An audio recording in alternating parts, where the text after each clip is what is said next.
அனைத்துலக உயிரோடை தமிழ் ILC தமிழ் உயிரோடை தமிழில் நண்பர்களே, இலக்கின் சிந்தனை வாரந்தோறும் இடம்பெறும் இலக்கின் சிந்தனை நிகழ்ச்சியில் தமிழ் அறிஞர் மூத்த ஆய்வாளர் ஃபெட்மார் மாஸ்டர் அவர்களும் போரியல் ஆய்வாளர் அரசு அவர்களும் இணைந்து விளக்கத்தை தரும் நிகழ்ச்சியாக இலக்கின் சிந்தனை இடம்பெறுகிறது. இலக்கு இணைய இதழில் பிரசுரிக்கப்படும் ஆசிரியர் தலையங்கம் அந்த நிகழ்ச்சியை இங்கே உயிரோடை தமிழ் உறவுகளுக்காக எடுத்து வரும் நிகழ்ச்சியாக இந்த நிகழ்ச்சி இடம்பெறுகிறது. கலையத்தில் எங்களோடு தமிழ் அறிஞர் மூத்த ஆய்வாளர் ஃபெட்மார் மாஸ்டர் அவர்கள் இணைந்திருக்கிறார். வணக்கம் மாஸ்டர். எல்லோருக்கும் அன்பு வணக்கம். அத்துடன் 2025ஆம் ஆண்டு கிரகோரியன் ஆண்டுக்கான புத்தாண்டு வாழ்த்துக்களும் உரித்தாக. நன்றி மாஸ்டர். வணக்கம் அரசர்களே. வணக்கம் நானி. வணக்கம் மாஸ்டர். இருவருக்கும் நன்றியை கூறிக்கொண்டு இன்றைய ஆசிரியர் தலையங்கம் இறமையை மீளுறுதி செய்து பாதுகாப்பான அமைதி வாழ்வும் வளர்ச்சிகளும் பெற 2025 ஒருமைப்பாட்டுடன் உழைப்போம். ஒருமைப்பாடுதான் தமிழ் மக்களுக்கு தேவையான விடயம். கூறுங்கள் மாஸ்டர். அந்த ஒருமைப்பாட்டு தமிழ் மக்களுக்கு மத்தியில மட்டுமல்ல, உலகம் முழுவதிலும் ஏற்படுத்துவதற்கு தான் அந்த எம்ஜிஆர் ஜெயலலிதா ஒரு திரைப்படத்துல வேற பும் பும் பும் மாட்டுக்காரன் தெருவில் வந்தாண்டி டும் டும் பும் டும் டும் டும் மேளம் கொட்டி செய்தி சொன்னாண்டின்று. அது மாதிரி தான் இந்த முறை மாட்டுக்காரன் இல்ல வேட்டக்காரன் ட்ரம்ப் வந்திருக்கிறார். வேட்டக்காரன் ட்ரம்ப் நினைக்கல எல்லாரும் இளைய தளபதிய நிச்சிடாதீங்கோ. நினைச்சிருந்தா அவரை மையமா வச்சுதான் இந்த 2025 சுழல போகுது.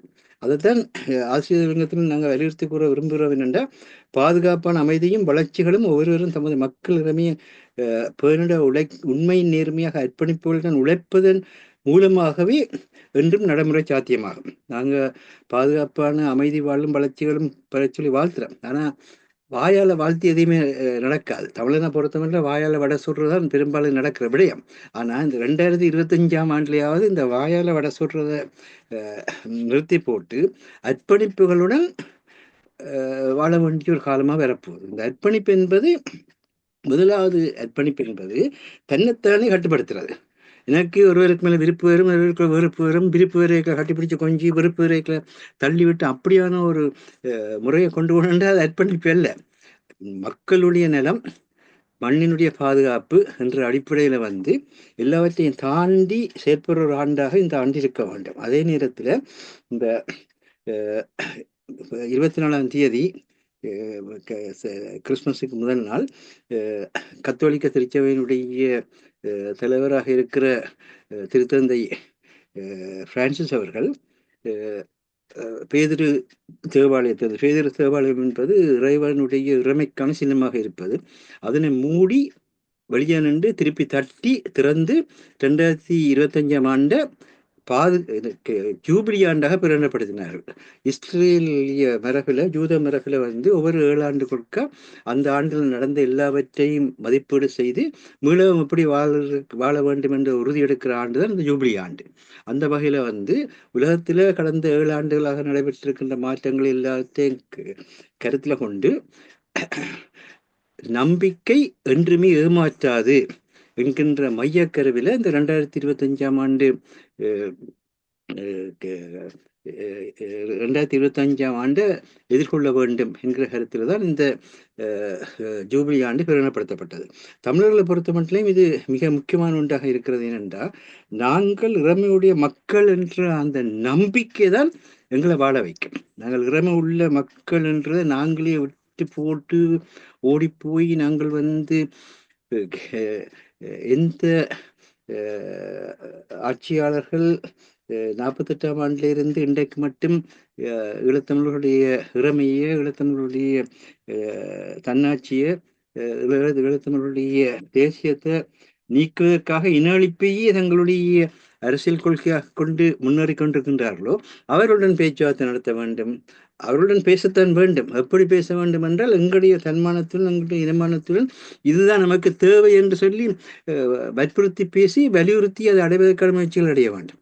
அதை விட்டுட்டு அவர்கள் என்ன சொல்கின்றார்களோ, இந்த காவடியில் இந்த அன்னக்காவடி, செதிர்காவடி, சிவகாவடி, பல காவடி உருவாக்கிகள் நாங்கள் யோசிச்சோம். நாங்கள் என்னடா இந்த மாதிரி ஒரு காவடி எடுத்தா காணாதா, இன்னத்து காவடி இப்படி காவடி எடுக்கிறாங்க. இந்த ஒருவன் செய்த மாதிரி இல்லாமல் இன்னொரு மாதிரி செய்தால் அது முருகனுக்கு பிடிக்கும்ன்ற பின்னணியில் அந்த பல காவடிகளே ஆட துவங்கினாங்க. அது மாதிரி ஒருவர் ஒரு விதமாக போய் அரசாங்கத்தில் காலில் விழுந்தால் மற்றவர் தோப்பு கண்ணம் முடிச்சு கொண்டே விழுவார், அடுத்தவர் உருண்டு போய் அங்க பிரயோஜனம் செய்து கொண்டே விழுவார். இதுதான் நடந்து கொண்டிருக்குது. இந்த நிலையிலிருந்து வாழ்வதற்கு இந்த முறை ட்ரம்பின் ஆட்சி வந்து எல்லாரையும் திருத்த போகுது. ஒன்றில் திருந்த வேணும், இல்லாட்டி அடிபட்டு கொண்டு போக வேணும். ரெண்டில் ஒன்று தான் வரப்போகுது. என்னதாக முதல்ல வேட்டைக்காரன் சொன்ன வேட்டைக்காரனுக்கு இலக்கு வந்து பிராணிகள். இப்போ பிராணிகளாக உலக மக்கள் முழுவதும் அவற்றை கண்ணுக்கு முன்னால் மாற்றப்பட்டு விட்டார்கள். ஆனபடினால அந்த வேட்டைக்காரனை சந்திக்கிறதுன்றது மிகப்பெரிய கஷ்டம்.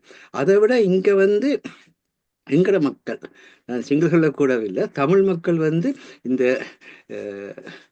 என்ன அன்பென்னும் மலையிலே அகிலங்கள் நனையவே மதுசூதனன் தோன்றினானே என்ற மாதிரி ட்ரம்புடைய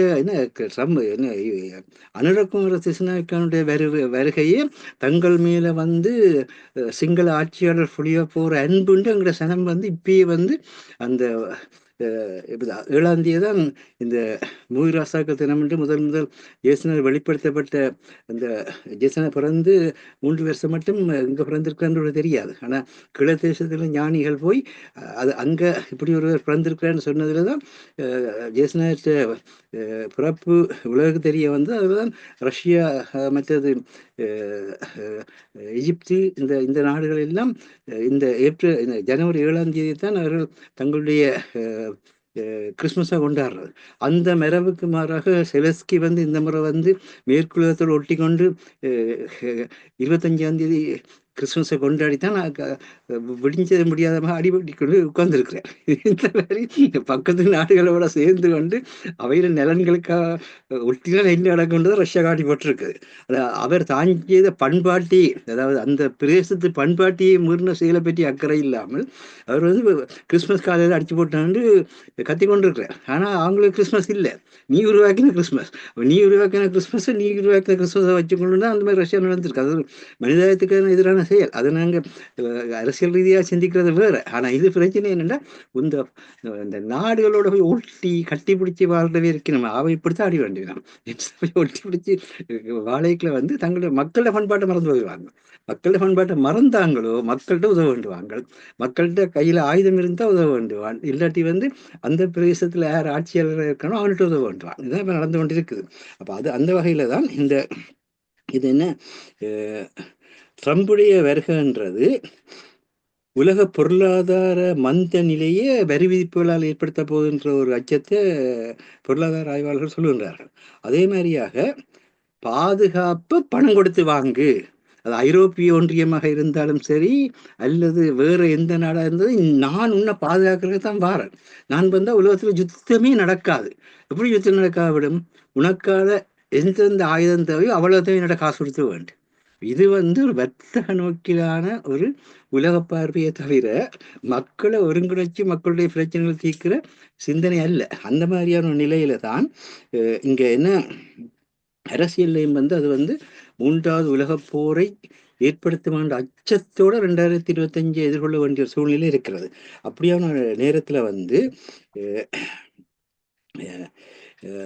சீனா இன்றைக்கு வந்து வேகமாக வளர்ந்து வருகின்ற உலகினுடைய பொருளாதார நாடாக மட்டுமல்ல, உலகின்ற புதிய அரசியல் ஒழுங்குமுறைக்கு தலைமை செல்நெறி நாடாகவும் இருக்கிறது. ஆனால் அவனில் ஒரு பழக்கம் இருக்கு. சீனாக்காரன் ஒரு காலம் வந்து ஒரு நாட்டுக்குள்ள பூந்து அடிச்சதாக இது மட்டும் வரலாறு இல்லை. என்ன செய்வான்னு சொன்னா, பொருளாதார ரீதியாக உள்ளுக்குள்ள போய் இப்போ எங்களுக்கு வந்து ஊரில் வந்து நாங்கள் கஷ்டப்படைக்குள்ள வட்டை காசாரவே ஓடி வந்து முதல்ல அது பரவாயில்ல நான் இருக்கிறேன் தானேன்னு தூக்கி தருவாங்க. நாங்களும் இனப்பொழு தெய்வமில்லைன்னு வாங்கின பிற்பாடு திருப்பி வட்டி கட்டைகளையும் வட்டி கட்டாவிட்டால் வீட்டுக்குள்ள வந்து பொருளை தூக்கண்டு போய்க்கலாம் தெரியும். அது தெய்வமா இல்லை தெய்வ வடிவில் வந்த பெய்யான்றது அப்போதான் தெரியும். நான் அதுக்கான சீனாக்காரர் இந்த கந்தமே நான் சொல்ல வர இல்லை. ஆனால் அரசியலில் இதெல்லாம் சகசம். அரசியலில் வந்து இந்த ஆட்டம் ஆடியும் தங்களுடைய ஆட்சி அதிகாரத்தை நிலப்படுத்தாவிட்டா, பொருளாதார பலத்தை நிலப்படுத்தாவிட்டா அரசுன்ற சொல்லுக்கு இடமில்லை. அது தெரியாமத்தான் ஆட்சியாளர்கள்ட்ட போய் எங்களுக்கு உரிமை தாங்கன்னு சொல்லி அமெரிக்கா முதல் கனடா ஈராக இந்தியா வேற கெஞ்சி கொண்டு நிற்கிறார்கள் எங்களுடைய ஆட்கள். ஆனால் வந்து நேற்றைக்கு இனாளிப்புண்டு வாரமே கொண்டாட அனுமதிச்ச கனடா கூட இந்த வருஷத்துல வந்து இதுவரையும் ஈழத்தமிழருடைய இறமையை சமமாக மதிக்கிற எந்த ஒரு தீர்வை முன்னெடுக்கவில்லை. அவ்வியானில தான் எல்லா இடத்துலையும் இருக்குது. அப்ப இப்படியான ஒரு சூழல்ல வந்து இந்த தன்மைகளை நாங்கள் புரிந்து கொள்கிற பொழுதுதான் இந்த பிரிக்ஸ் கட்டமைப்பை கொண்டு வந்து பிரிக்ஸ் கட்டமைப்பு கூடாக ஆசியா ஆப்பிரிக்க நாடுகளை எல்லாம் ஒருங்கிணைத்து ஒரு மிகப்பெரிய ஒரு பொருளாதார சக்தியாக அதை மாற்றுகிற அதே நேரத்தில் தன்னிட வளமையான அரசாங்கங்களுக்கு தேவையான அந்த நாட்டுக்குரிய பொருளாதார வளர்ச்சிகளில் பங்கேற்று அந்த நாட்டு நிலத்தையும் கடலையும் பானையும் தனக்குள்ள வரைந்து போடுற கட்டிடத்தையும் சில காட்டி கொண்டிருக்குது. அதனால இவையால் வந்து அடிச்சோ அல்லது வந்து பிடிச்சோ ஒன்றுமே பண்ண முடியாது. என்ற வந்து அது பொருளாதார ரீதியான விரிவாக்கம், பொருளாதார ரீதியான விரிவாக்கம், சட்டப்படியான விரிவாக்கம் கூட. இலங்கை அடுத்த 99 ஆண்டுகளுக்கு குத்தகைக்கு எடுக்கப்பட்ட நிலையெல்லாம் இருக்குது. யாருமே மாற்ற முடியாது. இந்தியா வந்தாலும் மாற்ற இயலாது, அமெரிக்கா வந்தாலும் மாற்ற இயலாது, அவர்கள் ஆட்சியை பிடிச்சாலும் கூட மாற்ற இயலாது. அப்போ அந்த மாதிரியான சூழலில் தான் இந்த இந்த இந்த ஒரு நிலையில வந்து உக்ரைனுக்குள்ள வந்து ரஷ்யாவுடைய ஆசியாவுடைய பொருளாதாரத்தை விழுத்தலாம் என்று சொல்லி தொடங்கிய அமெரிக்காவோட முயற்சி வந்து இந்த வந்து பிள்ளையார் பிடிக்க போய் குரங்கார கதையா இருக்கல அந்த மாதிரி வந்து நிக்குது. என்ன பிரச்சனைன்றா இன்றைக்கு வந்து இந்த கலப்பு போர் முறை உலகத்துல தோன்றதுக்கு அதுதான் வித்துட்டு இருக்கு. கலப்பு போர் முறை உலகத்துல தோன்றதுக்கு வித்துட்ட காரணத்தினால இந்த கலப்பு போர் முறையில வந்து போர்க்களத்துல ரெண்டு போராடுறது அல்ல. அது வந்து மக்களுடைய வாழ்க்கைக்கு உள்ளுக்குள்ள போய் கரந்தடிக்கிறது. இப்ப வந்து எந்த இடத்துல வந்து எரிசக்தி வளம் இருக்கோ அதை நொறுக்கி விட்டு போயிடுவான். எந்த இடத்துல வந்து வானில வந்து விமான போக்குவரத்தால வந்து வருமானம் பெறுவோ அதை அடிச்சு விட்டு போயிடுவான். அப்ப இங்க வந்து அது மாத்திரம் இல்லை, இப்ப கையில தொலைபேசியை தூக்கி வச்சிருக்கிறவங்க எல்லாரும் தொட்டு தொட்டு தொட்டு தூக்க வேண்டிய நிலைக்கு வந்துட்டு இந்த கைத்தொலைபேசிகள் வடிக்குது. கைத்தொலைபேசியில் தான் படிக்கணும்னு பார்த்தா இப்போ பயணத்துக்குள்ள ஒரு பயணிச்சு கொண்டிருக்கீங்கள அதுக்குள்ளுக்குள்ளேயே விபத்து வருகுது. இப்போ வந்து இப்போ கடந்த வாரத்துல வந்து கலிச்சிஸ்தான்ல வந்து விழுந்த விமானம் வந்து உள்ளுக்குள்ளேயே ஏற்பட்ட வெடிவிபத்துன்னு சொல்றாங்க. ஆனா அது வந்து கலப்பு போர் முறைன்னு உலகம் சொல்லுது. அப்ப இப்படியான ஒரு ஆபத்தான ஒரு சூழ்நிலையில சீனா வந்து மத்திய நாடுகள் எல்லாம் தன்னோட இணைச்சு இந்தியாவும் கூட இணைச்சு இவையெல்லாம் சேர்ந்து பன்முனைவாக்கத்தை ஏற்படுத்தி போட்டாங்க. பன்முனைவாக்கம் ஏற்படுத்தினதோட அமெரிக்கால ஒருமுனைவாக்கம் வந்து உலக அரசியல்ல வந்து தள்ளாடுது. உலக அரசியல் தள்ளாடைக்குல அவர் வந்து சீனாவை அரவணைக்கிறன்னு சொல்லி இந்த பதவியேற்பு விழாக்கம் பாமச்சான் என்று சொல்லி கூப்பிட்டு கிடக்கு. அதே நேரத்தில் சீனாக்கு எதிரான வரி விதிப்புகள் எல்லாத்தையும் கொண்டு வந்து சீனோட பொருளாதாரத்தை கிடுகிடு ஆட்டம் பார்க்கிறேன். எப்படி போகுதுன்றது இந்த வருஷத்துல தான் தெரியும். இதே விளையாட்டு தான் இலங்கையிலும் வந்து நான் வந்து இலங்கையர் அனைவரும் சமம் என்று சொல்லி எங்கட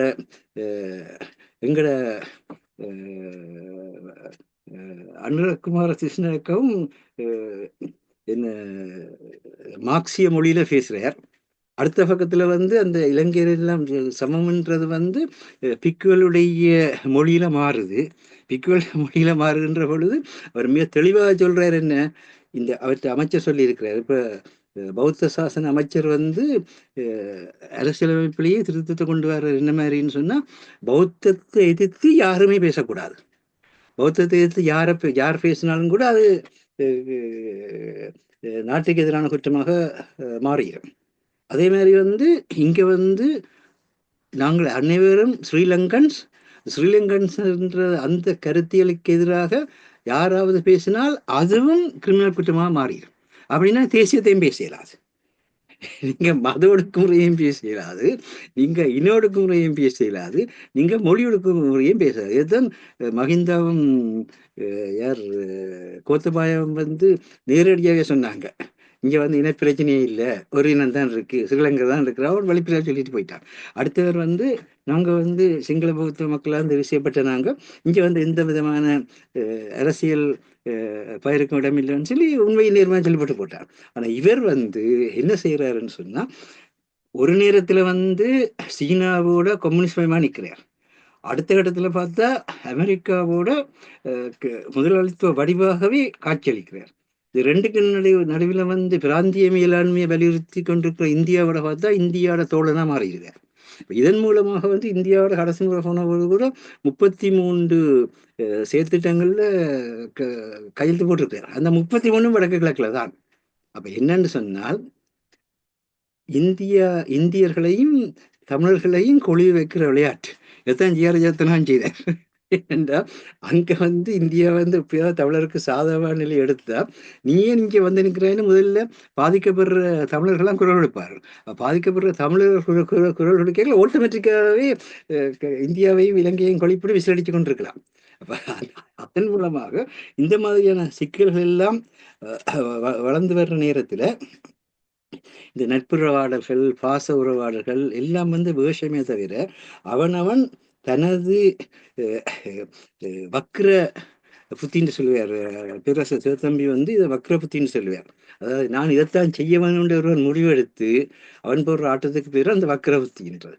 ஒவ்வொருவனும் சிங்கள தலைவர் மட்டுமில்லை, தமிழ் தலைவர்களும் தான் சுமந்திரனுக்கு ஒன்று இதுதான் வழின்னு சொன்னா அதுதான் வழி, அதுக்கு பிறகு வேறொரு வழியும் பெறக்கூடாது. இதுதான் பிரச்சனை எல்லா இடத்துலையும். அதே மாதிரி தான் மற்றைய இன்றைக்கு திரும்ப ஒருமைப்பாடு வேணுமென்று பேசுறவையெல்லாம் இந்த பொதுக்கட்டமைப்பு வந்த பொழுது எங்களுக்கும் தெரியும் பொதுக்கட்டமைப்புல பல சிக்கல் இருக்குண்டு. ஆனாலும் மக்கள் உண்மையில நாங்கள் ஸ்ரீலங்கா தேர்தலையே 72ஆம் ஆண்டுல இருந்து முற்ற புறக்கணிக்கிறவர்கள் தான். ஆனா அந்த மக்களுக்குள்ள அடைவன் ஒரு பக்கத்திலும் பதவிக்கு ஆசைப்பட்டு கொண்டு அடிபட்டு கொண்டு நிற்கிறார். இந்த பதவியிலேயாவது எங்களை கொண்டு ஒற்றுமைப்படுத்தினால் எங்களுக்கு பதவி வரும் உண்டு, அதை கட்டிப்பிடிப்பாங்களான்னு தான் பொதுக்கட்டமைப்பை கொண்டு வந்தது. அதே மாதிரி தேர்தல் முடிஞ்ச உடனே அரியணையத்திறனுக்கு முகத்தில் அடித்த செயலாக எல்லாரும் சேர்ந்து அதில் நோக்கத்தையும் சீரடிச்சிட்டு போனதையும் பார்க்குறோம். அப்போ இப்படியான ஒரு நேரத்தில் அரசாங்கம் நேரடி அரசியல் உடன்படிக்கைகள், இராணுவ கட்டமைப்புகள், மற்றது பொருளாதார பங்காண்மைகளை தான் கூட்டாண்மையும் பங்காண்மையும் கொண்ட உலகமாக மாறிவிட்டுன்னு சொல்றோம். இந்த கூட்டாண்மையும் பங்காண்மையும் கொண்ட உலகமாக தான் இன்றைக்கு இலங்கை தீவினுடைய பிரித்தானியா உருவாக்கிய ஸ்ரீலங்கா அரசும் இருக்கிறது. அந்த அரசுகளோ அல்லது இலங்கை தீவினுடைய அரசோ கூட தமிழ் மக்களுடைய உண்மையும் நீதியும் நேர்மையுமான அரசியல் எதிர்காலத்துக்கு துணை நிற்கப் போவதில்லை, ஒரு கட்டத்தில் நடக்காது. நாங்கள் தான் எங்களை கட்டியனுப்ப வேண்டிய தேவைகள் இருக்கிறோம். அதுதான் இந்த வருஷத்தினுடைய தன்மையை பார்க்கல. இந்தியா, அமெரிக்கா, சீனான்ற ஒரு முக்கோணம். அந்த முக்கோணத்துக்கு வெளியே நீங்கள் கேத்திரன்னு படிக்கிறதுக்கு தெரியும். சில வேளை அந்த முக்கோணத்தை வட்டத்துக்குள்ள கீறியிருப்பார்கள். அந்த ஒவ்வொரு புள்ளியும் அந்த வட்டத்துல ஒரு புள்ளியை தொடும். முக்கோணத்துல ஒவ்வொரு புள்ளியும் வட்டத்துல ஒவ்வொரு புள்ளியை தொடும். அந்த வட்டத்துக்குள்ள முக்கோணம் இருக்கு. அது மாதிரி தான் இந்த முக்கோணத்துக்குள்ள இந்த சீனா, அமெரிக்கா, இந்தியான்றது கட்டமைக்கிற ஸ்ரீலங்கா வட்டத்துக்குள்ள உலக நாடு இழுத்து கொண்டு வச்சுக்கிட்டு கையில காசு இல்லை, யார்கிட்ட போய் இப்போ பிச்சை எடுக்கிறேன்னு தெரியாது. நீங்கள் பார்த்தீங்கன்னா இந்த பிச்சை எடுக்க வரவங்க எந்த கோயிலில் திருவிழா நடக்குது, எங்கே இந்த பெரிய அளவில் மக்கள் கூடுற விழாக்கள் நடக்குதுன்னு தேடி போய் முன்னால் உட்கார வரும், இல்லாட்டி பெட்டி நிரம்பாது. அதுக்கேற்ற மாதிரி முக்கோணத்துக்குள்ளேயும் விளையாடுகிறார்கள், வட்டத்துக்குள்ள போய் எல்லா நாடுகளையும் விழுத்தும் விளையாடுறார்கள். இப்படியான ஒரு சூழல்ல மிக அபாயகரமான சூழல். எந்த விதமான உண்மையோ நேர்மையோ அல்லது பொறுப்பு குரலோ அல்லது ஜனநாயக பங்களிப்பை அனுமதிக்கிறதோ அல்லது அதற்கு மேலால எல்லாத்துக்கும் மேலாத இந்த சமூக நீதி, பொருளாதார நீதி என்று சொல்லி பேசுகிற விடயங்களோ எல்லாம் வந்து நடைமுறைக்கு வர்றதுன்ற ரொம்ப ரொம்ப கஷ்டமான விடயம். அப்போ அப்படியான சூழல்ல வந்து இந்த எதிர்வரும் ஆண்டிலேயாவது நாங்கள் மிக தெளிவாக உலக அரசியலையும் இலங்கை அரசியலையும் புரிஞ்சு கொண்டு செயற்பட வேணும். அதுக்கு ஒரு உதாரணமாகத்தான் இந்த அனுர குமார திசுநாயக்காட ஆட்சியில தூய்மையான இலங்கை என்று ஒரு செயற்திட்டத்தை கொண்டு வருகிறேன். நல்ல விஷயம், எல்லாத்தையும் தூய்மைப்படுத்துங்க, ஒரு பிரச்சனையும் இல்லை. ஆனால் என்ன செய்யறீங்க, அது 18 செயலணிகளை உருவாக்கினீங்க. ஜனாதிபதியில 18 செயலணிகள் உருவாக்கப்பட்டது. 18லும் பொறுப்புக்கு இருப்பவர் வந்து சிங்களர். சரி, அதுதான் நீ பெரும்பான்மையா இருந்து நான் உனக்கு வந்து கழிகுந்து இரக்கங்காட்டி உன்னை சமத்துவம் வச்சிருக்கேன்னு சொன்னாலும் கூட அதுக்கு வந்து சட்டவாக்கு அதிகாரத்தை ஜனாதிபதி பயந்திருக்கிறார். இப்ப இதுக்கு முதல் கோத்தபாயாவும் செயலணிகளை உருவாக்கினதான். ஆனா அந்த நேரத்திலும் கூட அதுல ரணிலும் உருவாக்கினவர் தான். அந்த நேரத்துல எல்லாம் நாடாளுமன்றத்துல சட்டவாக்கு உரிமை அங்க பயிரப்பட இல்லை. இந்த முறை வந்து அந்த 18 செயலணிகளுடைய பொறுப்பாளர்களுக்கும் சட்டவாக்கு உரிமை பயிரப்பட்டிருக்கு. அப்போ அவர்கள் வேணி இந்த இந்தியாவில வந்து கட்ட பஞ்சாயத்துன்னு சொல்லுவாங்க, அது மாதிரி வந்து இனி வந்து கட்ட பஞ்சாயத்து நடத்தலாம். கட்ட பஞ்சாயத்து நடத்தினா அந்த கட்ட பஞ்சாயத்துக்கு நீங்க எந்த ஒரு நீதிமன்றத்துக்கும் போயிடலாம் என்று அவனே சட்டமாக்க மாத்திட்டாரு. அதெல்லாம் இப்ப ரவிகரனுடைய காலையில சொல்லியிருந்து எப்படி நிலத்தை அபகரிக்கிறாங்கன்ற சொல்ல வரைக்குல முல்லைத்தீவு மாவட்டத்துல 2,22,600 ஏக்கர் வந்து 2009ஆம் ஆண்டுல வனவிலங்கு பாதுகாப்பு துறைக்கு சொந்தமாக இருந்தது. இன்றைக்கு வந்து 4,35,000 ஏக்கர், கிட்டத்தட்ட 2 மடங்கு சரியா நிலம் வந்து வனவிலங்கு பாதுகாப்பு துறைக்குன்னு சொல்லி இல்ல கல்லிடப்பட்டிருக்கு. அப்ப இந்த இல்ல கல்லிடப்படுறது என்ன நடக்குது, நாகரிகமான முறையில வந்து எதை கோத்தபாய செய்தாரோ எதை மகிந்த செய்தாரோ அதை நாகரிகமான நாங்கள் செய்கிறோம், அவ்வளவுதான். கார் வந்து இப்ப இல்லை, முந்தி வந்து கார் வெளியே இருந்த காலத்துல காருக்கு பெயிண்ட் அடிக்கிறது வழக்கம். முதல் வந்து பச்சை கார் வச்சிருந்தவன் அப்புறம் ஒன்றை கொடுத்து கருப்பு பெயிண்ட் அடிச்சு கொண்டு புது கார் மாதிரி இருக்கும். உள்ளுக்குள்ள லோடல் என்ஜின் தான், வேறு இருந்தா அது பழைய நேரத்தான் குலுங்கும், மற்றபடி வந்து நேரா ஓடாது. அதாவது இந்த மொரிஸ் மைனர் கார் இருந்த காலத்துல தான் பார்க்கலாம். இப்ப காருக்கு உலகளாவிய வளர்ச்சி வந்த விட பேர் தெரியாது. அப்ப அப்படி பார்க்கல வந்து இந்த ஆட்சியில வந்து இன்னொரு விஷயம் என்னன்னு சொன்னா, இந்த சட்டவாக்கத்தை கொடுக்கறது மூலமாக அவர் எதிர்பார்த்த, அதாவது சின்ன சின்ன அலகுகளுக்கு ஆட்சி அதிகாரத்தை கொடுக்குற வேலையை செய்தார். இதெல்லாம் தெரியாமல், என்ன நடந்து கொண்டிருக்கின்ற தெரியாமல் என்ன நடக்குதுன்னு சொன்னா, அனுரா எங்களுடைய எதிர்காலத்துக்கான ஒளி விளக்குன்னு சொல்லி அந்த ஒளி விளக்குல தங்கள அறியாமை இருளை வந்து வளர்த்து கொண்டிருக்கிற மக்களாக வந்து தமிழ் மக்கள் மட்டுமே இல்லை, ஈழத்து அரசியல்வாதிகள் எப்படி போய் அனுராவோட பின்பக்கத்துல கை கொடுக்குறதுதான் நிக்கணும். தேர்தல வேண்டா கூட போய் நிற்கிறார்கள். அப்படின்னா பிரச்சனை தான் இருக்குது. அப்ப இந்த சூழ்நிலையில இந்த வருஷத்தை வந்து நாங்கள் வந்து ஒருமைப்பாட்டோட ஏற்பட்டதான் எதிர்கொள்ளலாம்ன்றது வெளிப்படையான உண்மை. பாரதிதாசன் ஒரு வசனத்துல சொன்னான், அது நாங்கள் ஒன்றாவது கண்டு எங்கள் பகைவர் எங்கோ மறைந்தார். எங்கள் நாட்டில் எங்கள் பகைவர் ஒன்றுமே மறைய மாட்டார்கள் என்றால் நாங்கள் ஒன்றாக மாட்டோம். பாரதிதாசனுக்கு தான் கடைசியா வாயுலியா போகுது. சரி, ஆனாடினால இத்தகைய ஒரு சூழல்ல எதிர்வரும் காலத்துல உலக அரசியலை புரிந்தவர்களாக, ஸ்ரீலங்கா அரசாங்கத்தினுடைய அரசியலை புரிந்தவர்களாக, உலக பொருளாதாரத்தை புரிந்தவர்களாக, ஸ்ரீலங்காவுடைய பொருளாதாரத்தை புரிந்தவர்களாக, இவருடையெல்லாம் நாங்கள் சொல்ல இல்லை வேட்டியை முடிச்சு கட்டி கொண்டு சண்டைக்கு போகணும்னு சொல்ல இல்லை. இப்போ இன்றைக்கு முன்னாள் பாரத பிரதமர் மன்மோகன் சிங் அவர்கள் 92 வயதுல காலமானார். அவரிடத்துல போன வருஷம் ஜனவரி மாதம் 3ஆம் தேதி இந்த NDTV வந்து ஒரு பேட்டி எடுத்தாங்க. அதான் அவர் கொடுத்த கடைசி பேட்டி. அதுல வந்து உங்களுடைய ஆட்சி காலத்தில எல்லாம் உங்களுக்கு எதிர்கொள்றதுக்கு கஷ்டமா இருந்த விடயம் என்று கேட்டாங்க. அப்ப அவர் தெளிவா சொன்னார், அதாவது வந்து வரலாற்று உணர்வைத்தான் என்னால எதிர்கொள்ள முடியாம இருந்தது, எதிர்கட்சிகளையும் இல்லை, அல்லது வந்து எங்களுடைய கட்சிகள் இருந்த பகைமையிலும் இல்லை, அல்லது வெளிநாடுகளையும் இல்லை, எல்லாத்தையும் எதிர்கொள்ளக்கூடிய அவர் மிகச்சிறந்த பொருளாதார நிபுணர். அவரும் உலகத்திலேயே அவரும் அமர்த்தியா சேனும் சேர்ந்துதான் உலகத்திலேயே வறுமை என்றதுக்கு ஐக்கிய நாடு சபையை மறு வரவிலக்கணம் வகுத்து தன்னுடைய ஆற்றலை திறமையை வெளிப்படுத்த முடியாத நிலைதான் வருமென்று கொண்டு வந்தது. டயனா அதுக்கு உதாரணமாக காட்டினார். எவ்வளவுதான் சொத்துகள் படிப்புகள் எல்லாம் இருந்தாலும் கூட அவர் தன்னுடைய திறமையை தன்னுடைய ஆற்றலை வெளிப்படுத்த நிலையில வருமப்பட்டாள் என்பதுதான் வரலாறு. ஆகவே அத்தகைய ஒருவர் சொன்ன இந்த விஷயத்தை நாங்கள் கவனத்தில் எடுக்கணும். வரலாற்று உணர்வு தான் எல்லாத்தையும் நிச்சயங்களை கொடுக்கிறது. இன்றைக்கு மகாவம்ச வரலாற்று உணர்வு தான் எங்களை போட்டு குழப்பிக் கொண்டிருக்கிறது. அதே மாதிரி எங்களுக்குள்ள சைவ வேளாள வர்க்கம் ஆள வேணுமென்ற வரலாற்று உணர்வு தான் எங்களை குழப்பிக் கொண்டிருக்கு. இந்த வரலாற்று உணர்வு மாறுறதாக இருந்தால் இந்த வருஷத்தை நாங்கள் மக்களுக்கு அறிவூட்டி சக்தி அளிக்கிற ஆண்டாக, மக்களுடைய பொருளாதாரத்துக்கு சம பயிர்களை மேற்கொள்ற மனநிலையை அவர்கள் பெறக்கூடிய ஒன்றாக அந்த வகையிலே நாங்கள் தாயகத்திலும் உலகத்திலும் ஏற்பட வேண்டும் என்பது இந்த ஆசிரியர் லிங்கத்துடைய அழைப்பாக இருக்கிறது. நன்றி மாஸ்டர். தொடர்ந்து உரையாடலாம். அரசவர்களை உங்களிடம் வருகின்றேன். மாஸ்டர் உரையாடும் பொழுது கூறியிருந்தார், உடைய ஆசிரியர் தலையங்கத்தில் கூறியிருக்கின்றார், நம்பிக்கை என்றுமே ஏமாற்றாது என்று கூறியிருக்கின்றது. உலகத்தில் மாற்றங்கள் நிகழ்ந்து கொண்டிருக்கின்றது. உங்களுக்கு தெரியும், ஆயுத போராட்டம் நடைபெற்ற பொழுது உலகத்திலேயே பேசப்பட்டது, தமிழர்களுடைய நிலைப்பாடுகள் தொடர்பாக பேசப்பட்டது.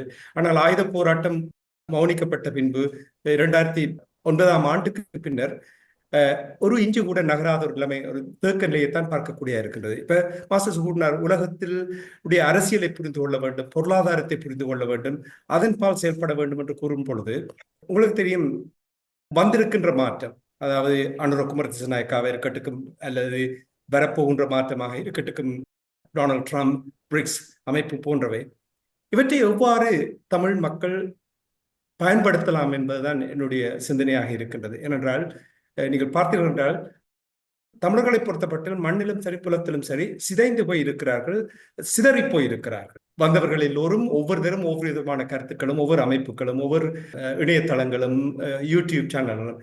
அவை இது என்ன விதமான மாற்றத்தை எவ்வாறு இந்த 2025 ஏற்படுத்தலாம் என்று நீங்கள் நம்புகிறீர்கள்?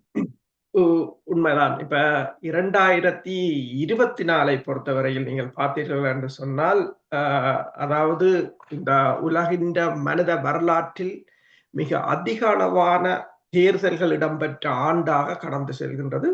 ஐக்கிய நாடுகள் சபையில் அங்கம் வகிக்கின்ற 194 நாடுகளில் 70க்கும் மேற்பட்ட நாடுகளில் தேர்தல்கள் இடம்பெற்றிருக்கின்றன. அந்த தேர்தல்களில் மக்கள் வாக்கு பலத்தை காண்பித்திருக்கின்றார்கள்.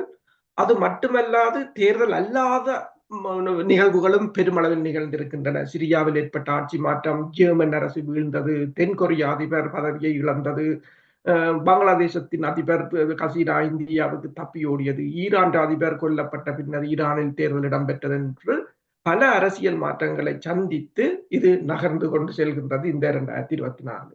ஆனால் இந்த தேர்தல்களில் நீங்கள் பார்த்தீர்கள் என்று சொன்னால், இப்ப ட்ரம்ப் அமெரிக்காவில் ஏற்பட்ட ஆட்சி மாற்றம், பிரித்தானியாவில் ஏற்பட்ட ஆட்சி மாற்றம், பிரான்சில் பெரும்பான்மையை நாடாளுமன்றத்தில் அந்த அரசு இழந்தது, இலங்கையில் பல தசாப்தங்களாக ஆட்சியில் இருந்த இருவரின் கட்சிகள் தூக்கி எறியப்பட்டது என்பது ஒரு கடுமையான மாற்றமாகத்தான் பார்க்கிறார்கள். ஆனால் அமெரிக்காவை பொறுத்தவரையில் பார்க்கிறார்கள், ட்ரம்பின் வெற்றியும் கமலா ஹாரிஸின் தோல்வியும் என்னென்று பார்க்கிறார்கள் என்று சொன்னால், அது இருவரின் தனிப்பட்டதை விடுத்து ஒரு 100 ஆண்டு காலமாக மிக பெரும் சாம்ராஜ்யத்தை கட்டி காத்து வந்த அமெரிக்கா, அதாவது உலக வல்லரசாக இருந்த அமெரிக்காவின் வீழ்ச்சியாகத்தான் அதனை பார்க்கிறார்கள். உங்களுக்கு தெரியும், அண்மையில் டொனால்ட் ட்ரம்ப் அவர்கள் கனடாவை தனது மாநிலமாகவும், மெக்சிகோவை ஆக்கிரமிப்பேன் என்றும், கிரீன்லாண்டை கைப்பற்றுவேன் என்றும், பனாமா கால்வாயை மீண்டும் எடுப்பேன் என்றும் கூறுவதை இந்த அவதானிகள் என்னென்று பார்க்கிறார்கள் என்று சொன்னால், ஒரு மிகப்பெரிய சாம்ராஜ்யம் வீழ்ந்து கொண்டிருக்கிறது என்பது அவர்களுக்கு உணர்கிறார்கள். எனவே தாங்கள் விழவில்லை. ஒரு சின்ன பிள்ளை என்ன செய்யும் என்று சொன்னால், தன்னை யாரும் பார்த்து விடக்கூடாது என்றால் தனது கண்ணை மூடிக்கொள்ளும். உலகம் தன்னை பார்க்கவில்லை என்று அது தனக்கு தானே நினைத்துக் கொள்ளும் என்றதைத்தான் அவர்கள் அதுக்கு உதாரணமாக காட்டிக் கொள்கிறார்கள். ஆனால் சின்ன பிள்ளைகளுக்கு ஒட்டு உலகம் அது அவர்கள் விரைவாக வளர்ந்து விடுவார்கள். வளர்ந்த பிற்பாடும் கண்ணை மூடிக்கொண்டு நிற்க முடியாது. இப்ப இலகுவான இலக்குகளை அமெரிக்கா தெரிவு செய்கின்றது. அதனை கைப்பற்றுவதன் ஊடாக தனது மேலாண்மையை தக்க வைக்க முயல்வதாகத்தான் இதனை காட்டுகிறார்கள். அதில் நீங்கள் கேட்டது போல முக்கிய காரணி இந்த பல்முனைவாக்கப்பட்ட உலக ஒத்தின் வளர்ச்சி. இப்ப நீங்க பார்த்தீங்கன்னா பிரிக்ஸ் அமைப்பு இந்த வருடத்தின் ஜனவரி மாதம், அதாவது எதிர்வரும் 25ஆம் ஆண்டு ஜனவரி மாதத்துடன் மேலும் 9 பங்காளிகளை சேர்த்துக் கொள்கின்றது. ஏற்கனவே 9 நாடுகள் உறுப்பு நாடுகளாக இருக்கின்றன. இன்னும் 9 நாடுகள். அப்ப இல்லாம சேர்த்தால் இப்போது 18 நாடுகள். இந்த 18 நாடுகளின் மொத்த சனத்தொகை வந்து உலகத்தின் சனத்தொகையின் அரை பங்குக்கு மேலான சனத்தொகையை கொண்டது. பொருளாதாரத்திலும் அவர்கள் அதாவது G7 நாடுகளை பின்தள்ளி இருக்கிறார்கள். அப்ப இந்த நிலைமையில் நீங்கள் பார்த்தீங்கன்னு சொன்னால் கடுமையாக ஒரு மாற்றம் இடம்பெற்றுக் கொண்டு வருகிறது. போரை பொறுத்தவரையில் சிரியாவில் ஏற்பட்ட ஆட்சி மாற்றத்துடன் மத்திய கிழக்கு வந்து ஒரு மீள முடியாத அரசியல் உறுதியற்ற தன்மைக்குள் சென்று விட்டது. இனி அதை மீட்பது என்பது கடினம். இப்ப எல்லோரும் சிரியாவின் போரை எவ்வாறு பார்க்கிறார்கள் என்று சொன்னால் ஏதோ துருக்கிக்கும் அமெரிக்காவுக்கும் இஸ்ரேலுக்கும் கிடைத்த வெற்றியா. ஆனால் பிரச்சனை என்னவென்று சொன்னால் உட்கட்டுமானங்கள் அனைத்தும் சிதைந்து போன ஒரு நாட்டை இவர்கள் இனி கட்டியெழுப்ப வேண்டும் என்று சொன்னால் அதற்கு இனி மற்ற நாடுகள் கைவிட்டுவிடும். அப்ப இதை யார், இப்ப துருக்கியாக இருக்கலாம், அமெரிக்காவாக இருக்கலாம், யார் அதுக்கு நிதியை போட போகிறார்கள் என்றால் பெரும் பிரச்சனை. இல்லை என்று சொன்னால் அங்குள்ள மக்களும் இந்த ஐரோப்பாவை நோக்கி படையெடுப்பார்கள் என்னும் போது இது மிகப்பெரிய ஒரு சிக்கலான நிலைக்குத்தான் அதனை கொண்டு சென்று விட்டிருக்கின்றது. அப்ப இந்த மாறி வருகின்ற கால சூழ்நிலைகளை நீங்கள் பார்த்தீர்கள் என்று சொன்னால் இதனை சரியாக கணிப்பிடுவோமாக இருந்தால் நாங்கள் எங்கள் அடுத்த கட்ட நகரை நாங்கள் மேற்கொள்ள முடியும் 2025ஆம் ஆண்டு. அனுகுன்ற திசாநாயகா பார்த்தீங்கன்னு சொன்னால் பிரிக்ஸில் தன்னை இணைக்குமாறு இப்போது ரஷ்ய அதிபருக்கு கடிதம் எழுதியிருப்பதாகத்தான் கூறப்படுகின்றது. என்று சொன்னால் அவர்கள் அந்த கரண்ட் ட்ரெண்டில் இருக்கிறார்கள். ஆனால் இதை நாங்கள் குறிப்பாக பார்க்க போனால் உங்களுக்கு தெரியும், அதாவது இந்த இந்திய பயணத்தின் போது இந்தியாவால் கைவிடப்பட்ட இந்தியா தமிழர்களை திரும்பி பார்க்காததும், அடுத்ததாக பிரித்தானியாவிடம் விடுக்கப்பட்ட கோரிக்கையை பிரித்தானிய அரசு புறந்தள்ளியதும் ஒன்று மட்டும் தெளிவாக இருக்கின்றது. இந்த உலகில் இருக்கின்ற 194 நாடுகளில் 190 நாடுகளினாலும் புறந்தள்ளப்பட்ட ஒரு இனமாக நாங்கள் இந்த 15 வருடத்துக்கு புலம்பெயர் அமைப்புகள் இந்த தமிழ் இனத்தை மாற்றி வைத்திருக்கிறார்கள். அது அவர்களின் சாதனையாக இருக்கலாம். என்றால் இப்ப ஹமாஸுக்கு கூட 2 நாடு ஆதரவு இருக்கிறது. புதிய அமைப்புக்கு கூட 4 நாடு ஆதரவாக இருக்கிறது. உலகில் எங்கே நீங்க தலிபான்களுக்கு கூட தலிபான்களை பயங்கரவாதிகள் பட்டியலிருந்து ரஷ்யா நீக்கிவிட்டது. ஒரு அட்லீஸ்ட் 3-4 நாடுகள் ஆதரவாக இருக்கிறது. ஆனால் உலகில் 194 நாடுகளால் புறக்கணிக்கப்பட்ட ஒரு இனமாக இந்த தமிழினத்தை மாற்றியதை சாதனையாக இவர்களின் சாதனையை கூறலாம். புலம்பெயர் அமைப்புகள் என்ற சாதனையை நாங்கள் பட்டியலிடலாம் இந்த 2024ஆம் ஆண்டு. இன்னும் ஒன்று நீங்கள் பார்க்கலாம், அதாவது இந்த பிரிந்து போவது. சில சொற்பதங்களை இந்த புலம்பெயர் அமைப்புகள் கூட ஒரு தீண்டத்தகாத வேண்டத்தகாததாக பார்க்கிறார்கள். ஆனால் உண்மையில் என்னவென்று சொன்னால், இப்ப நீங்கள் பார்த்தீர்கள் சொன்னால் இப்ப இந்த சவுத் பசிபிக் பிராந்தியத்தில் வந்து கூக் ஐலண்ட் என்ற ஒரு தீவுகள் இருக்கின்றன. அது நியூசிலாந்திலிருந்து கிட்டத்தட்ட 1500 கிலோமீட்டர். அங்கு வாழ்கின்ற மக்களின் தொகை வந்து கிட்டத்தட்ட 1 லட்சத்துக்கும் குறைவு. அவர்கள் இப்போது தாங்கள் அதாவது சுதந்திரத்தை, அதாவது தாங்கள் தனிநாட்டை பிரகடனப்படுத்த போகிறார்களா? நான் ஏன் இதை கூறுகிறேன் என்று சொன்னால், அந்த அரசியல் தமிழர்களுக்காக அரசியல் செய்கிறோம், விடுதலையை பெற்று தருகிறோம், தேசியத்துக்காக போராடுகிறோம் என்பவர்கள் முதலில் இந்த உலகத்தில் என்ன நடக்கிறது என்பதை புரிந்து கொள்ளுங்கள். தமிழ் மக்களுக்கு இப்ப தனிநாடு கோரிக்கை தீண்டத்தகாத வார்த்தை என்றதுகள் அல்லது இனப்படுகொலை என்று சொல்லக்கூடாது என்றதுகள் எல்லாத்தையும் இனிமேல் இந்த அமைப்புகள் அதாவது அந்த உலகத்தில் இவை தொடர்ந்து இடம்பெற்றுக் கொண்டுதான் இருக்கின்றன. தொடர்ந்து இந்த நாடுகள் தனிநாட்டு கோரிக்கையை கேட்டுக்கொண்டுதான் இருக்கின்றன. தனிநாட்டு கோரிக்கை எங்கேயும் தடை செய்யப்படவில்லை. அதை கேட்கின்ற முறை, அதை அடைகின்ற முறைகளைத்தான் அவர்கள் பின்பற்றுகிறார்கள். ஆனா உலக ஒழுங்கை நீங்கள் பார்க்கலாம். இந்த 2024ஆம் ஆண்டு என்னத்தை போதித்திருக்கிறது என்று சொன்னால், இந்த அனைத்துலக அமைப்புகள், அனைத்துலக சட்டங்கள் எல்லாம் மேற்குலகத்துக்காக உருவாக்கப்பட்டவை. 10 வருடத்துக்கு முன்னால் பயங்கரவாதியாக இருந்த ஒருவர் இன்று ஜனநாயக போராளியாக அமெரிக்காவால் போற்றப்படுகிறார். 10 வருடத்துக்கு முதல் $10 மில்லியன் அவரின் தலைக்கு பரிசாக அளித்த அமெரிக்கா இன்று அவருடன் கொஞ்சி குழாவுகிறது. ஐக்கிய நாடுகள் சபையின் எந்த சட்டங்களையும் இஸ்ரேல் மதிப்பதில்லை. ஐக்கிய நாடுகள் சபையின் உலக சுகாதார நிறுவனத்தின் தலைவர் ஏமனில் நின்ற போது கூட இஸ்ரேலின் வான்படை அவரை தாக்கி இருக்கின்றது. மயிரிழையில் உயிர் தப்பினார் என்று கூறப்படுகிறது. இங்கு எந்த சட்டங்களும் மதிக்கப்படவில்லை. அதுவும் இந்த உலகத்தின் தனிப்பெரும் வல்லரசின் வீழ்ச்சியாகத்தான் பார்க்கிறார்கள். இந்த வீழ்ச்சியின் ஒரு அடையாளம் தான் அவர்கள் தாங்கள் போட்ட சட்டங்களையே தாங்கள் மீற வேண்டிய ஒரு நிலையாக இருக்கின்றது. இப்ப மாச கூறியது போல அதாவது இந்த எங்களுக்கு எங்கு செல்வது என்ற வழி தெரியாத நிலையில் ஏதோ அனுரகுமார திசாநாயக்கா ஓடியந்து எங்களுக்கு எல்லாவற்றையும் தருவார் என்று இந்த மக்களை நம்ப வைக்க வேண்டிய ஒரு நிலைக்கு வைக்கக்கூடிய ஒரு நிலைக்கு கொண்டு சென்றதில் எமது அரசியலும் எமது அமைப்புகளுக்கும் முக்கிய பங்கு இருக்கு. எங்கு செல்ல வேண்டும் என்று தெரியாமல் தத்தளித்துக் கொண்டிருக்கின்றதை உண்மையாக நீங்கள் கூறுவது கூறியது போல் இந்த ஆண்டு மட்டுமில்லை 2009ஆம் ஆண்டிலிருந்து அதைத்தான் நாங்கள் அவதானிக்கக்கூடிய இருக்கின்றது. அரசோலை, இந்த நிலைமைக்கு என்ன காரணம்? நீங்கள் பாருங்கள், வளர்ச்சி அடைந்து கொண்டு வருகின்ற உலகத்தில் பலவிதமான மாற்றங்கள் வருகின்ற என்ற விடயத்தை நான் இப்பொழுது சுட்டிக்காட்டும் பொழுது நீங்கள் உதாரணத்தை கூறினீர்கள். துருக்கி, அமெரிக்கா, யார் அவர்கள் சிரியாவுக்கு அல்லது பலஸ்தீனத்தின் தொடர்பாக மீள் கட்டுமானத்தை செய்வது தொடர்பாக சுட்டிக்காட்டினீர்கள். இனி பார்வையாளர்களாக தமிழ் மக்களை பொறுத்த மட்டும் 2009ஆம் ஆண்டுக்கு பின்னர் பார்வையாளர்களாக இருக்கிறார்கள். 2024 எந்த ஒரு விதத்திலும் நாங்கள் முன்னேற்றம் காணவில்லை. ஒரு இஞ்சி கூட முன்னேற்றம் காணவில்லை. அப்படி என்றால் எவ்வாறு இந்த மாற்றத்தை கொண்டு வர போகிறார்கள் தமிழர்கள்? நீங்கள் தாயகத்தில் பார்க்கலாம், ஒரு முன்னேற்றம் இருக்கின்றது. தாயகத்தில பழைய அரசியல்வாதிகளை அதாவது இந்த நடைபெற்ற தேர்தலில் தென்னிலங்கையில் மட்டும் மாற்றம் இடம்பெறவில்லை, வடக்கு கிழக்கிலும் இடம்பெற்றது. பல அரசியல்வாதிகள் தூக்கி எறியப்பட்டார்கள், ஒட்டுக்குழுக்கள் உட்பட புதியவர்கள் கொண்டு வரப்பட்டார்கள். இப்போ அது அங்கு பார்க்கும் போது ஒரு மகிழ்ச்சி ஏற்படுகின்றது. இப்போ நீங்கள் பார்க்கலாம், இந்த நகர அபிவிருத்தி கூட்டங்கள், கிராம அபிவிருத்தி கூட்டங்களில் கேள்விகள் கேட்கப்படுகின்றன. அந்த கேள்விகள் பலருக்கு பிரச்சனையாக இருக்கின்றது. சிவிகே சிவஞானம் சொல்லுகிறார், தன்னை கேள்வி கேட்கப்படாது. 1987ஆம் ஆண்டு இலங்கையில இந்திய உடன்பாடு கொண்டுவரப்பட்ட போது, மாகாண சபை உருவாக்கப்பட்ட போது பேரை முன்மொழிந்தவர்களில் முதலமைச்சர்களாக சிவிகே சிவஞானத்தின் பேரும் உண்டு. 87ஆம் ஆண்டிலிருந்து இப்ப வரையுமான காலத்தை கணித்து பாருங்கள், எத்தனை வருடங்கள் என்று.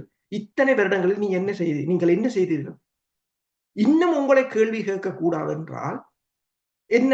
இப்ப பார்த்தீர்கள் என்று சொன்னால், இப்ப கராச்சி பிரதேசத்துக்கு ஒதுக்கப்பட்ட 50 கோடி ரூபாய்களை, 500 மில்லியன் ரூபாய்கள், அவற்றை 1% செலவழிக்காமல் அந்த தமிழர்கள் திருப்பி இலங்கைக்கு நன்கொடையாக கொடுத்தது கூட இருக்கின்றது. இப்படி பலது இருக்கின்றது. வேதநாயகம் என்ன சொல்கிறார் என்று சொன்னால், புதிதாக நியமிக்கப்பட்ட ஆளுநர் தன்னால் வேலை செய்ய முடியவில்லை என்று கூறுகிறார். அவர் தப்பி ஓடுவார். அவர் தன் பதவியை விட்டு தப்பி, என்றால் சிஸ்டம் கரப்ட். அதாவது சிஸ்டம் என்றது அரசியல்வாதிகள் அடிக்கடி மாறுவார்கள், அதிகாரிகள் அப்படியே தான் இருக்கிறார்கள். அந்த அதிகாரிகளை வைத்துக் கொண்டு வேலை செய்வது என்பது மிக மிக கடினமாக இருக்கின்றது. இப்போது வடக்கில் கிழக்கில் உள்ள எல்லாவற்றுக்குமான கேள்வியை கேட்கிறார்கள், ப்ராஜெக்ட் எழுத வேண்டும் என்று கூறுகிறார்கள். அப்ப இந்த ஒரு மாற்றம் 24இல் தாயகத்தில் ஒரு மாற்றம் ஏற்பட்டிருக்கு. மாற்றம் ஏற்படாத ஒரே ஒரு தளம் புலம்பெயர் தளம்.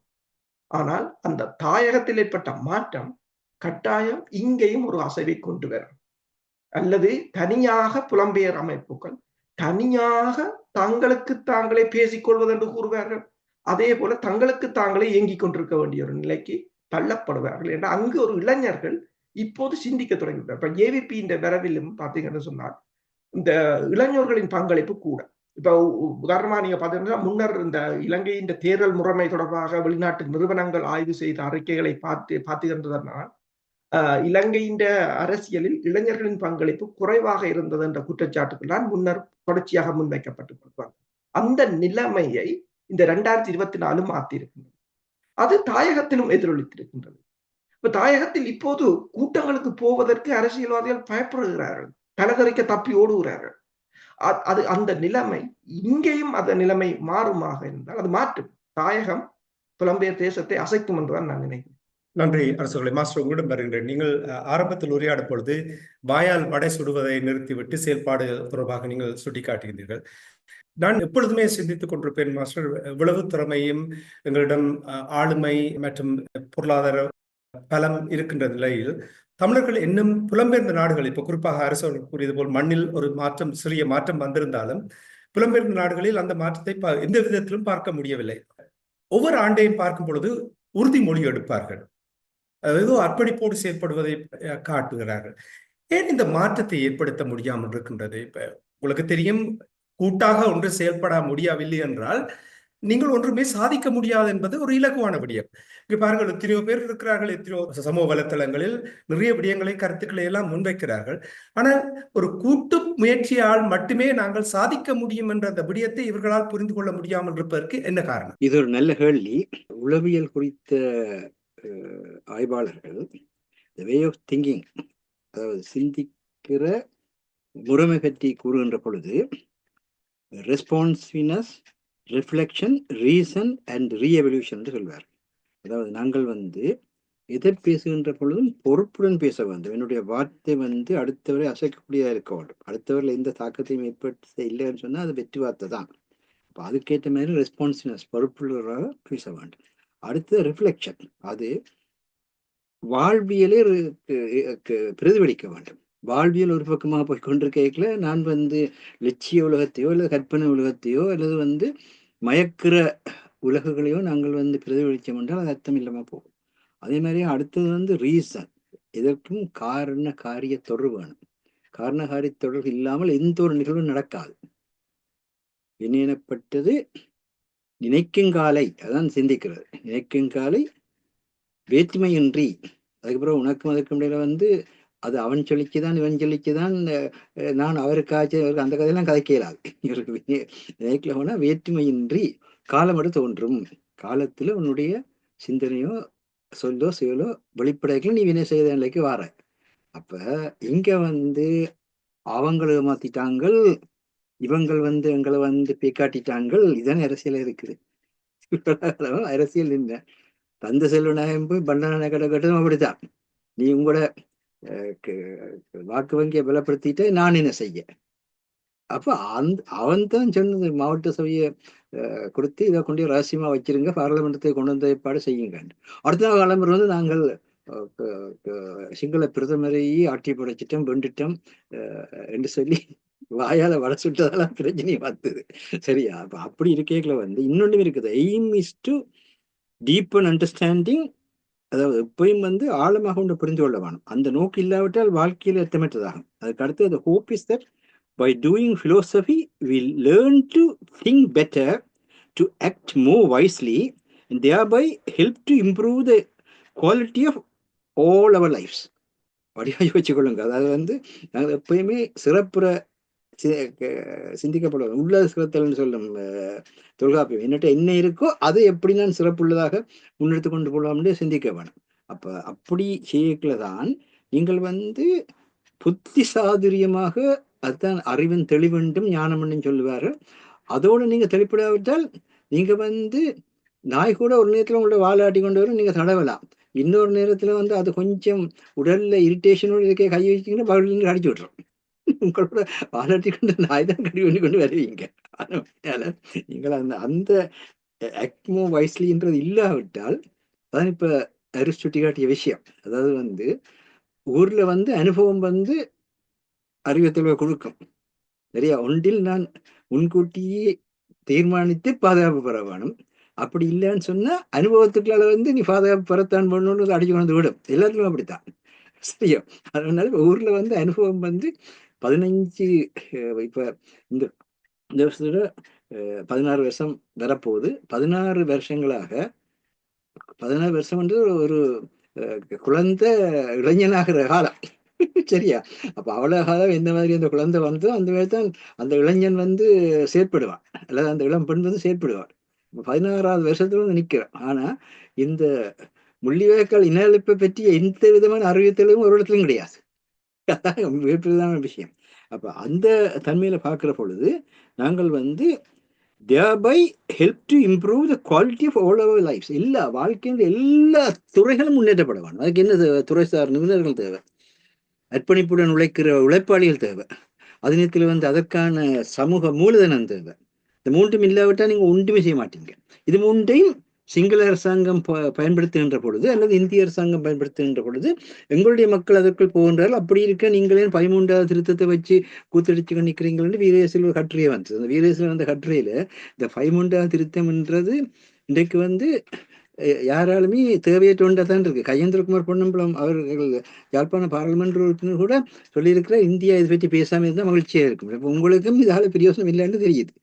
அவர்கள் முதலில் சொன்னார்கள் இல்லைன்னு இல்லை.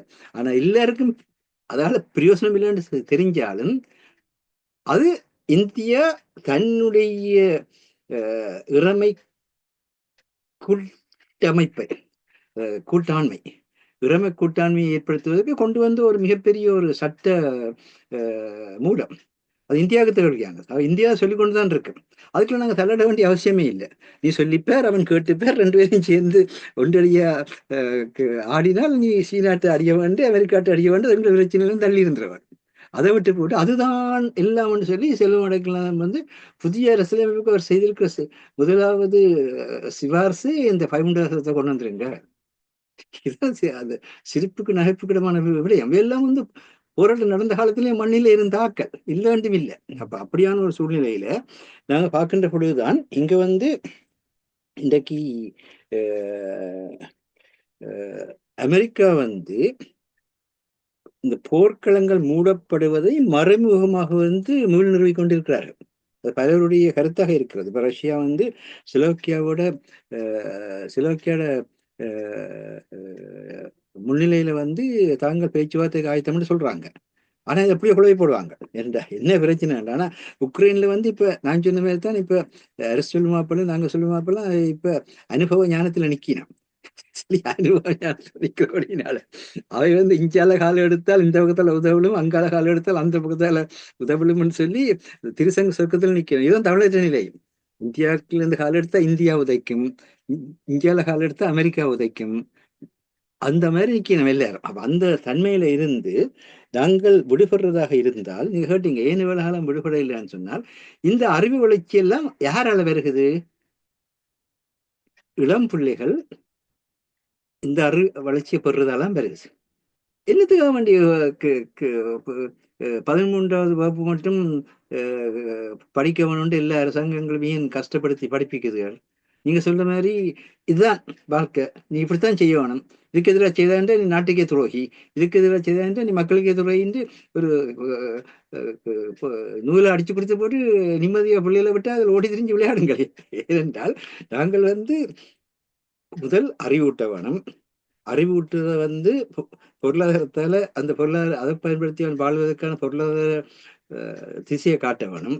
அதை காட்டைகளை தான் உலகம் இப்படிப்பட்டது. ஆனா இந்த உலகத்திட்டு ஓடையில இதெல்லாம் பார்த்து அமெரிக்கா குற்றம் செய்து, ரஷ்யா குற்றம் செய்தெல்லாம் சொல்லாதீங்க. ஒவ்வொரு நாடும் வந்து தன்னுடைய இறமையை முன்னெடுக்கிறதாக முயற்சித்து கொண்டிருப்பாங்க. இந்தியா குற்றம் செய்து இல்லை. இந்தியாவும் இன்றைக்கு என்ன குளோபல் சவுத்ன்றதை கொண்டு வந்து என்ன சீனாட உலகினுடைய புதிய அரசியல் ஒழுங்குமுறை தலைமத்துவத்துக்கெல்லாம் போக வேண்டி இருக்குது. அதே நேரத்தில் அதுக்கான தன்னநிலை நாட்டை கொண்டு வந்தான் குளோபல் சவுத். இப்ப அனுரகுமார திசைநாயக்கம் பல திட்டங்களை கொண்டு வராங்க.